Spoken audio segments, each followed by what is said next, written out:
Welcome to Azur Lane Meta. Today we are going to be building a torpedo meme fleet and attempting to get Admiral of the Navy with it.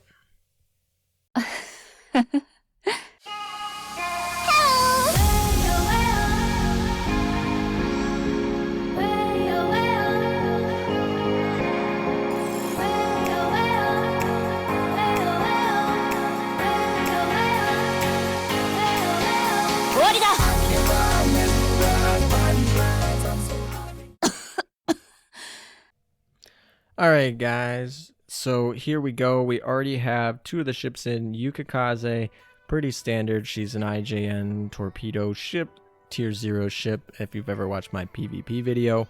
And then we have Nagato, pretty much a must for this type of fleet because any torpedo fleet is going to be Japanese. Japanese have the best torpedoes, and Nagato will boost all of them. You could potentially use Mikasa as a sub. She's just strictly worse though.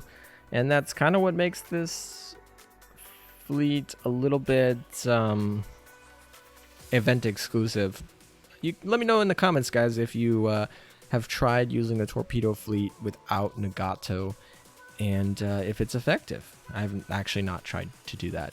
I don't know. So let's get into it. So we'll start with the Vanguard.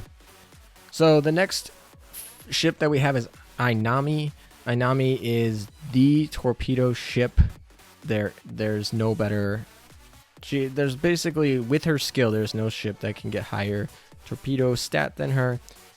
And you could use Ibuki instead, and she has significantly worse torpedo stat, but a better torpedo efficiency, which means that any torpedo stat that you add with efficiencies is going to benefit her more than Ainami.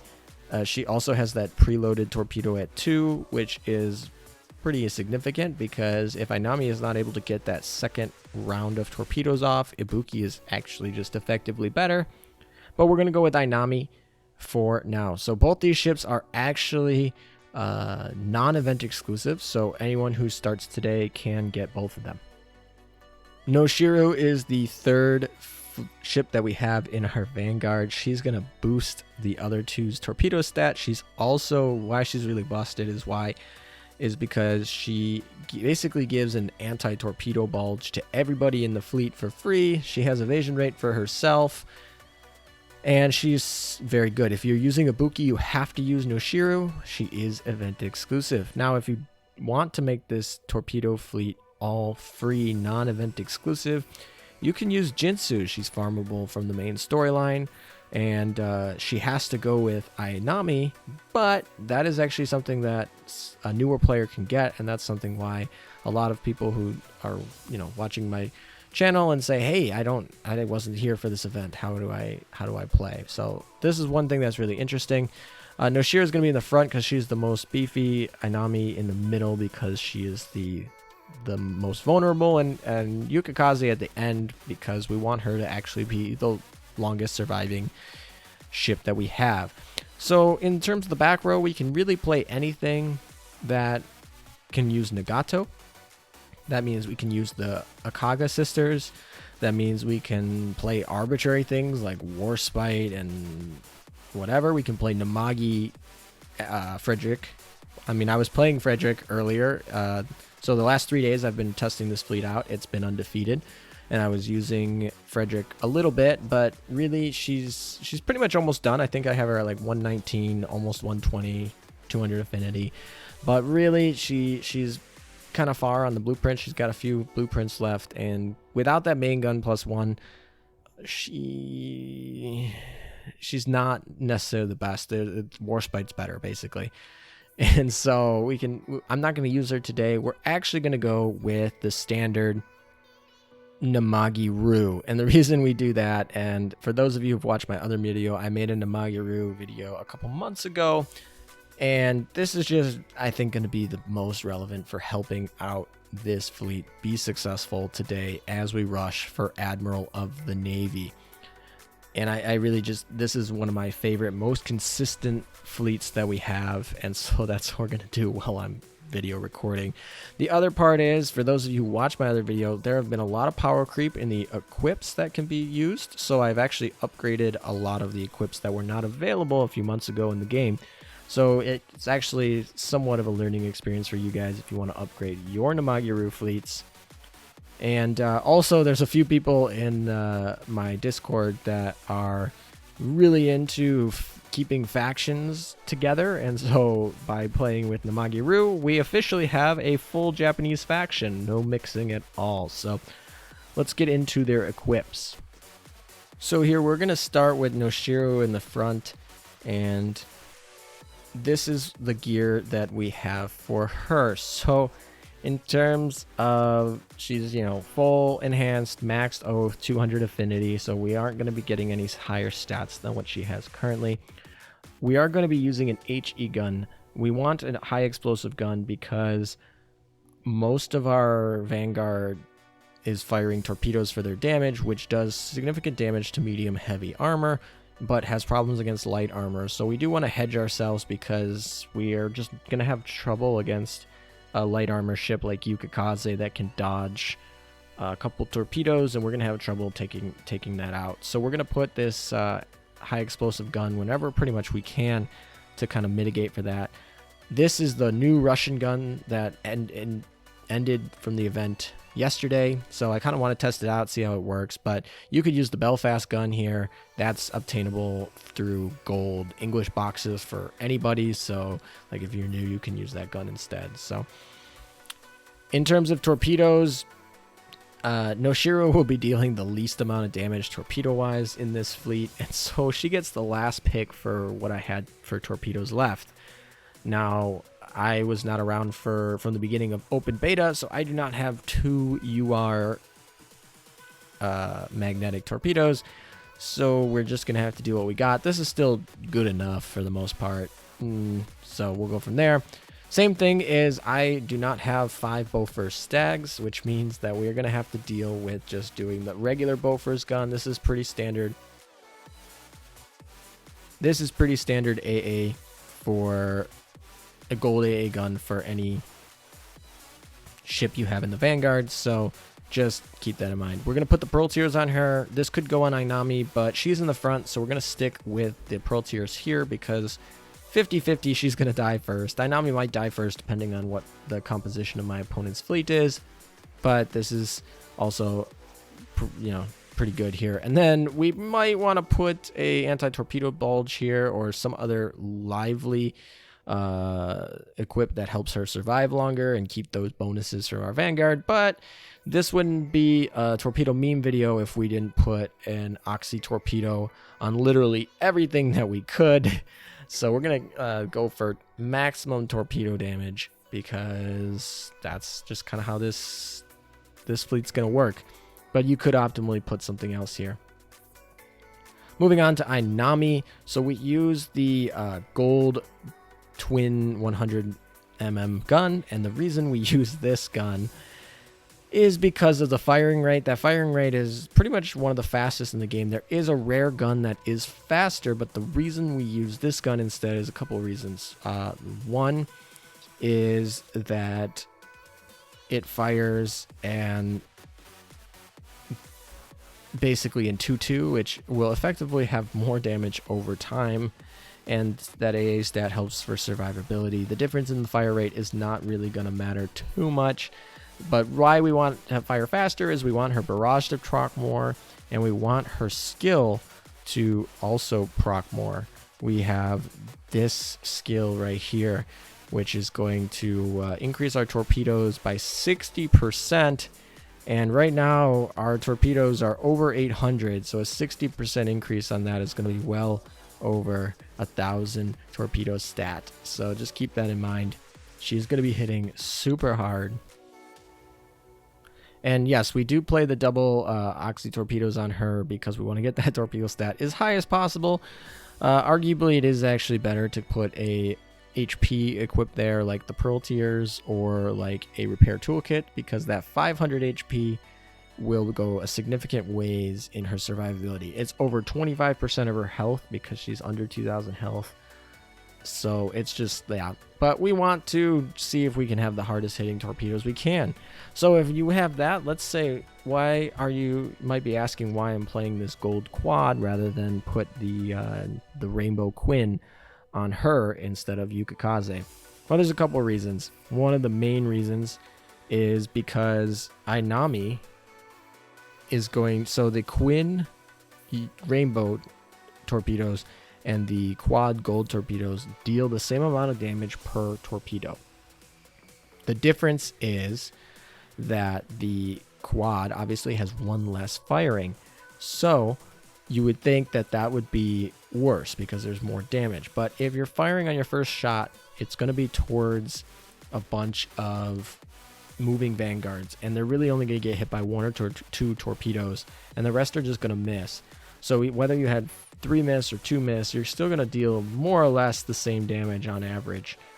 But it's that second or third shot when you get to the backline ships, because they're stationary, are going to get hit by pretty much every homing torpedo you fire.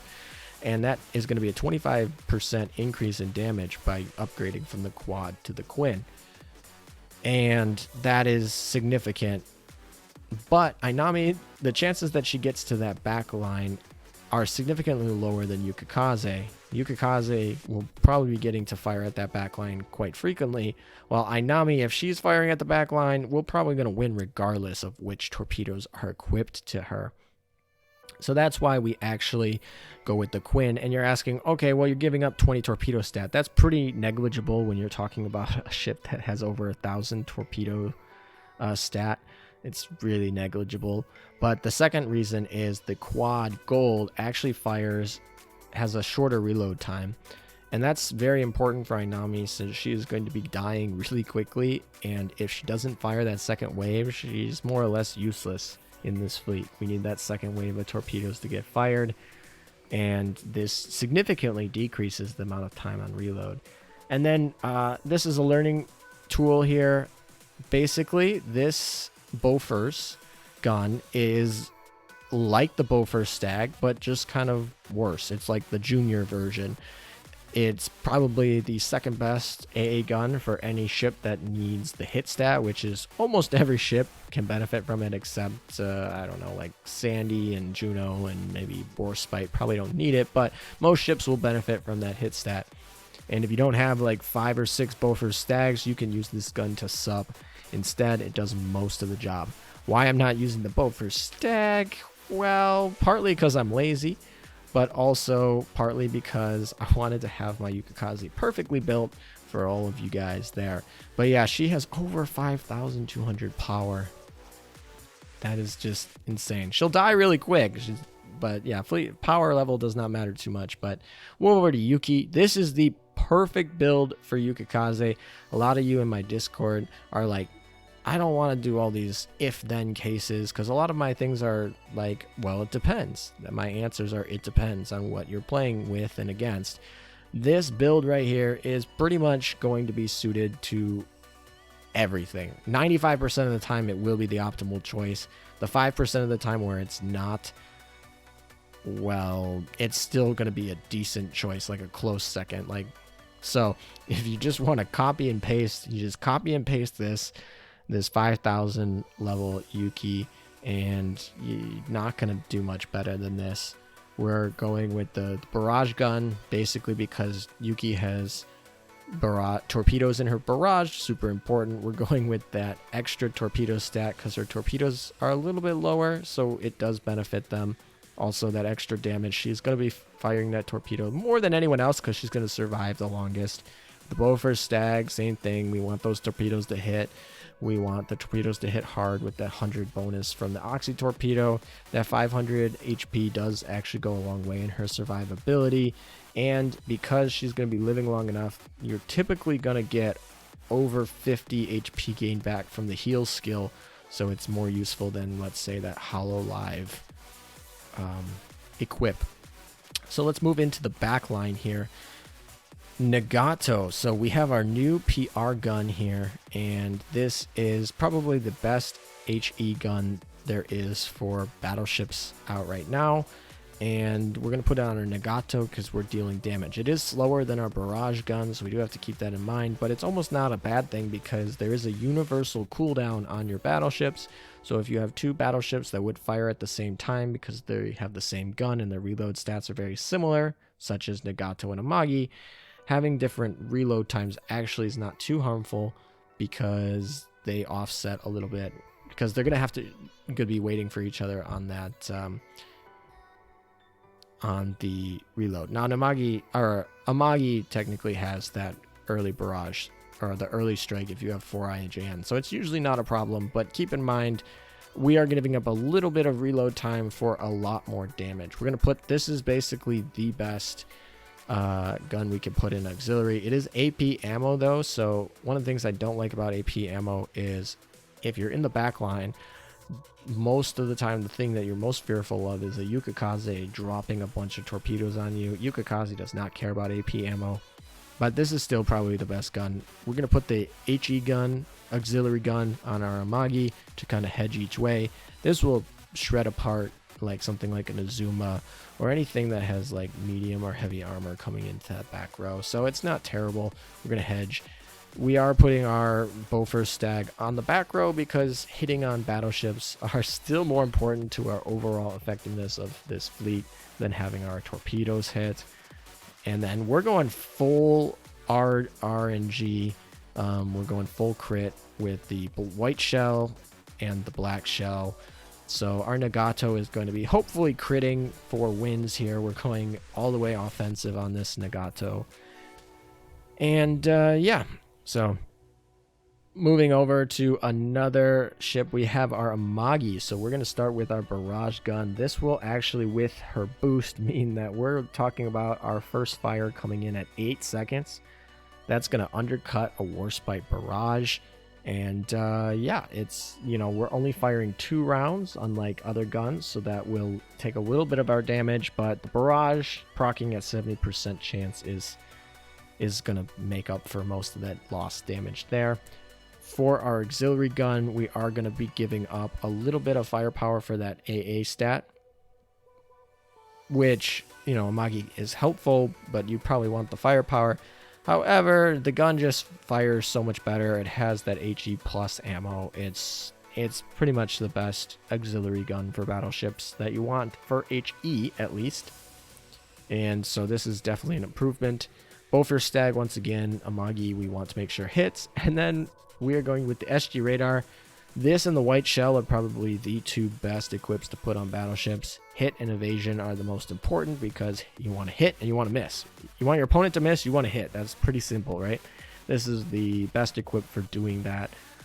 And the White Shell, because of how important damage from battleships are, is probably the most important. But I'm going to stick with the theme, and I want my Vanguard running around, so we're actually going to play this Beaver Squad just for fun. This could be a White Shell, probably should be a White Shell, but that 35 evasion is actually kind of important, and with our Amagi at 40, it'll put us up to 93. And that's actually a pretty significant amount of evasion for Amagi. And one of the reasons why we're just gonna, one of the problems that we might run into is a War U fleet here. And if we do run into a War U fleet, we're just going to have their Warspite target our Amagi, and we're just going to hope that with 93 evasion that we could maybe get a few misses out of that. Because if Warspite does miss on Amagi, it is going to be a pretty good chance that we're going to end up winning. And if you don't think that 93 evasion is enough, we actually do have this 10% evasion rate boost. So keep that in mind. She is going to actually be pretty agile and will maybe be able to miss a few Warspite hits. Otherwise, if it's like a full-on like Warspite Queen Elizabeth fleet, we can always have them target the Hiru, and the Hiru would just be sitting there invincible, taking shells for free. And then let's get, speaking of Hiru, this is the fleet we're going to use, and basically, or the equipped setup that we're going to use. This is basically the PvP plane setup for everything. You put this on any plane. Obviously, it has to be a 332 setup. So obviously, if you have a plane that requires more fighters or whatever. But most plane or most aircraft carriers have a 332 setup, which is, you know, three fighters, 3 dive bombers, and 2 torpedo bombers. Or in case like here, 1 of each. If that's the case, this is the setup. Aviation gasoline is pretty much a must. And the aviation, it's pretty much a must. And the 100 aviation that you get from the steam catapult is actually pretty important. But if you do have a specific scenario where you need that 4% boost from the new hangar, then you can use that. But generally, it's not going to make too much of a difference in PvP. But if you're in like a mirror match or something like that, that's important. In terms of the plane, this plane is generally regarded as one of the better ones. You could actually get a little bit faster in launch speed. I think it's about like 1.5 tenths of a second faster, which is pretty meaningless since that's shorter than it takes for the plane to cross. So it's not going to be like you get free shots anyway. It could only really matter if like your heroes are exactly perfect and you want one to basically proc that final counter first. And that's here. But instead, we get the Hellcat. What this does is it gives us a little bit more aviation damage towards other planes. Not super relevant, but it is a little bit helpful with the suicide damage that we get at the end. And the evasion limit's a little bit higher, which means that our Hellcats will generally have a little bit more HP towards the end, which means that they will do more suicide damage at the end of the map. So that's why we're playing that. And arguably our hero is not oathed, so if we are playing against like a super good hero that's oathed, they're going to be firing before us anyway because they get that 6% additional boost on reload. Yeah, so this is pretty much the whole build that we will be playing today, trying to go for Admiral of the Navy. We have over 2,000 torpedo stats sitting there, so yeah, we'll see if we can actually land some of our torpedoes. And yeah, I really do think that this will be fine because I think Namagiru will carry because Vanguard is significantly less important than the main fleet, but maybe we'll get some good replays of Ainami one-shotting Azumas, but here's the hope. Have you ever wondered how I get my game footage for Azur Lane? Well, I use my computer and BlueStacks. BlueStacks is an Android emulator for PC, and it allows you to play mobile games like Azur Lane on your computer. If you're interested in an Android emulator, there are referral download links in the description under affiliates. So here I am dubbing myself over while I go so I could focus on it. We got a Queen Elizabeth fleet right off the bat with Warspite. So this shouldn't be all too bad. I just, think that when you have 3 ships all focused on Hiru, it's just not our good recipe. We'll see how that front line does, and hopefully we can get some kills in here. Obviously, I did not switch over my Warspite to attack the Hiru or have their Warspite target my Hiru. We'll see if that extra evasion off of Magi matters. Obviously, it hit right there on the hit, but we also had the barrage, proving why Hood is kind of fragile. In fact, yeah, Hood and Queen Elizabeth, both pretty fragile ships, so really we only have to focus on that Warspite. Yeah, Warspite pretty much deletes the Magi, and then we shortly after delete Hood. We probably could have done a lot better against this fleet had we lined up properly, but I was just trying to get to go, and our Vanguard does very well. No Shiru and Yukikaze survive into the back row. And Nagato is pretty much at full health. Not quite, but very close. So not too bad of a win there.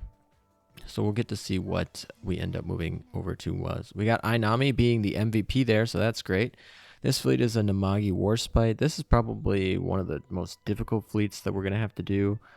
I saw like Sendai in there too, so we're both having very like fragile, aggressive Vanguards for this fleet. And yeah, we got that Warspite we got to deal with. That's a problem. And Namagi their Munmagis are totally finished, I believe, as well. So, yeah, that Yukikaze, yeah, Yukikaze's sitting there. So if it does dodge a little bit of our torpedoes, that would hurt. And our whole Vanguard's still alive here. Once again, we did move our Amagi with the Warspite, which is ideal for this situation. Ooh, okay, there Yukikaze did not dodge that. And basically we got in the back row. It didn't really too matter, but the Yukikaze did help take out that Warspite, which will matter in the end, because at this point now we have a unprocced Hiru. Yeah, there we go. On a single Amagi, that's going to be game every single time. So that, yeah, Yukikaze gets that MVP after basically just shrekking that Warspite here at that end there. So that was very helpful. Here, oh wow, okay, so all white hair. I'm not too worried about this fleet at all, actually, because that main fleet is just not scary. This is an interesting fleet. I give them props. I like it, but there's not really that much synergy sitting in that back row there, and we're just gonna pretty much demolish it. We do get to see the Hololive ship in the front, and so we should see an airstrike here. I wonder how effective that will be against Ainami. Not that effective actually, so that's okay. And yeah, this works. Like I said, I guess it's doing better than I thought it would be. I thought this would be a 1-2 like sweep here. And they got Hiru to proc final counter here, and I think we still ended up keeping all 6 ships alive, but yeah, we did. But Hiru did end up having to proc the final counter, so that is impressive, I guess. Yeah, Hiru gets that MVP. The front line didn't do much damage in that sense. We got a few hits. Oh, we got another Queen Elizabeth fleet here with King George V, so that's interesting. And I really like that Vanguard, Juno, Yukikaze, Belfast. So they're still benefiting off the Belfast with the Queen Elizabeth, but they still play the most common Vanguard, which is Juno, Yukikaze. So this should be really interesting, especially if we hit that that Juno really early with the torpedo. But if we don't, it's going to kind of be a problem, and then Yuki could potentially make this disastrous. This time we did actually line up the Warspite with the Hiru, so we should be able to do the proc of the Hiru on like all of their main fleet, firing into an invincible ship. But we'll see how that does. All right, so we took out that Juno thanks to Hiru's airstrike, it looks like. And Yukikaze is pretty low on health here. So far so good. And we still have our full set Vanguard here, and which means that we still have our Pearl Tiers to proc. There we go. We took out the center, Queen Elizabeth. Oh, wow. Okay. Pretty much done here. We got an Ainami in the back with the Yukikaze, and there it is. Wow, Ainami actually survived that whole bout. There's not too many matches that you can say that Ainami lives longer than Hiru, but in this case they did. And Hiru gets MVP because we got a ton of airstrikes because she got that final counter really early. Okay, this fleet is basically a joke, so I'm not going to waste your time. We won. And this fleet here, while it does look impressive with all the 120s, it is also a joke because there are no equips on it, so I will not waste your time again. We demolished the fleet, not a competition. Okay, moving on. So that was the prep going into the rush. So now we are just going to, well, we got to refresh first because we need to actually play higher ranked opponents to get more points. But now that we have to wait for the refresh, and now we can begin our rush. So this is a Namagiru, and this is interesting because this is a Namagiru that is literally 6 points different in main fleet power. And so the whole difference in this battle is going to be the Vanguard. They have an Azuma. We have an Ainami that should be able to delete this Azuma. So it will be interesting to see how this battle goes. Okay. So we fired into... We got one torpedo. We got an Ainami torpedo into the Noshiru, and then we had the one of our other torpedoes ended up hitting the Azuma, but it wasn't Ainami's because she's the 4. The other 2 are 5. Okay, that didn't go so well. Wow, okay. Our Vanguards basically wiped each other out. That was almost about even, so. And, oh, that barrage helps. All right. Okay, so this was basically decided because Amagi's dodged all the hits. The evasion equips on Amagi basically won us this battle over anything else. They just missed her, and yeah, the Vanguards were about even. Kind of disappointing. I would hope that our Vanguard would have done a lot better than it did in this situation. You know, I guess we could have reset. We got to do more refreshes to see if we can get more higher ranked opponents, and it backfired because we got a lower ranked opponent. So, oh well, we're out of refreshes. We'll just go with the flow here. I'll go for the rush, and I guess I'll lose a few slots in the final standings at the end of the season, but for now we're gonna go for that Admiral of the Navy. All right, so I see that Juno. That's always nerve-wracking. We have a Namagiru again, and yeah. So this is another fleet that we have to be worried about. Obviously, with that Juno Yukikaze being a problem, and oh, there's the Pearl Tears. It gets so crowded in here with all the barrages and the procs of skills and stuff. Jeez. Alright, so that wasn't too bad. I'm pretty sure they had an Azuma in this fleet, so we actually took that out. We have an Ainami in that back row. It's not going to live very long, but maybe... Yeah, I mean... Oh, wow, this is going to be close. Once again, Amagi is dodging things. So really, the moral of the story here is that Amagi's dodge on the evasion is basically getting this win so far, because our Vanguard did not really do anything. It kept up. It kept pace with what it needed to do, but yeah. Oh, this is a Waryu fleet with Amagi instead of Nagato. I like this fleet, honestly. It should be scary, but, you know, I like the design of it. Oh, that is the problem with Torpedo Meme Fleet. When you fire 3 torpedoes right in the bottom screen, didn't hit anything. Yikes. That Sandy's not too scary. Wow, it procced once. But it, yeah. All right, we're doing good. We are. Wow, Sandy lived pretty long there, but we took out that middle, and here we are. Yuki in the back, and did we get that final counter? I think. Oh wow, Yukikaze just wiped out that Warspite. Nice job, nice job. And at this point, we are just waiting for that 15 seconds to go away. There it is. Nice job, Yuki. Yuki, if Yuki is an MVP, I'd be really shocked. Wow, okay, Nagato was. Maybe there was a crit. There's probably a crit there. Yeah, definitely. Okay. All right, so this would have been really exciting since this is literally playing against the top-ranked player for the top-ranked spot, but they were playing their PR2 Flex fleet, so this is going to be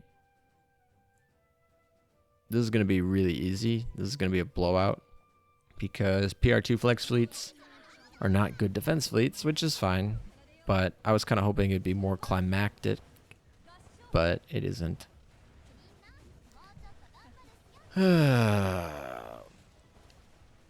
We'll see if we can get all 6 ships to live. That's always asking for much when you have Ainami, but you know, she's got decent evasion, so it's not too bad. Wow, okay. Just deleted that FTG. All right, yeah, all 6 survived. Yeah, makes sense. All right, so that should give us the number 1, I think. If I looked right, I think that should. Yeah, it does give us number 1. Now we still have one more exercise, and generally I would save this for lagging, but for the sake of the video, I'm just going to do one more because I don't want to end on that. But of course, the highest ranked player we have here is playing like some triple US battleship fleet, which is once again going to be pretty easy for us to wipe out. Yeah, run right into the torpedoes. They are playing Indianapolis. That's not... Yeah, that shows you exactly what this is. So this should be pretty easy to just wipe out. We took out 2 ships already. And, yeah, that backline is not scary, really. Kind of wish that Massachusetts was better than she was. Alabama is obviously a PvE ship, not a PvP ship, but it is the last ship they have. And it's just... yeah, gonna get demolished by torpedoes. There they are. Wow. Okay, there's that final crit there. Nice. And that should just about do it. So there we are. We got our top spot for a little while. Obviously it won't stay that way. We still got 2 days left for until the season ends, but that is kind of, we're gonna sit on that current rank of number 1, Admiral of the Navy, which is the highest rank we can get in the PvP. And yeah, so if you guys want any help, you guys can join the Discord server. We'll help you with how you can learn more about how to achieve things like rank 1 or Admiral of the Navy. I do have another video in production right now for the advanced guide. If you guys haven't seen the beginner's guide, you guys should go check that out. And yeah, that should be about it. We did exactly what we set out to do today. We got our current rank 1, and we get to add to our mail collection. Yes, we are going to keep doing this mail collection thing because I like it. So we get to add to it more merit points. Thank you guys for watching again, and hope you guys enjoyed this. Sorry that it was so long, but it does take a little while to actually explain the fleet and do everything that you need to do. Thank you guys for watching. I hope you enjoyed this video. If you did, please leave it a like and subscribe to the channel. You got plenty of things coming out to help you guys get better at Azur Lane.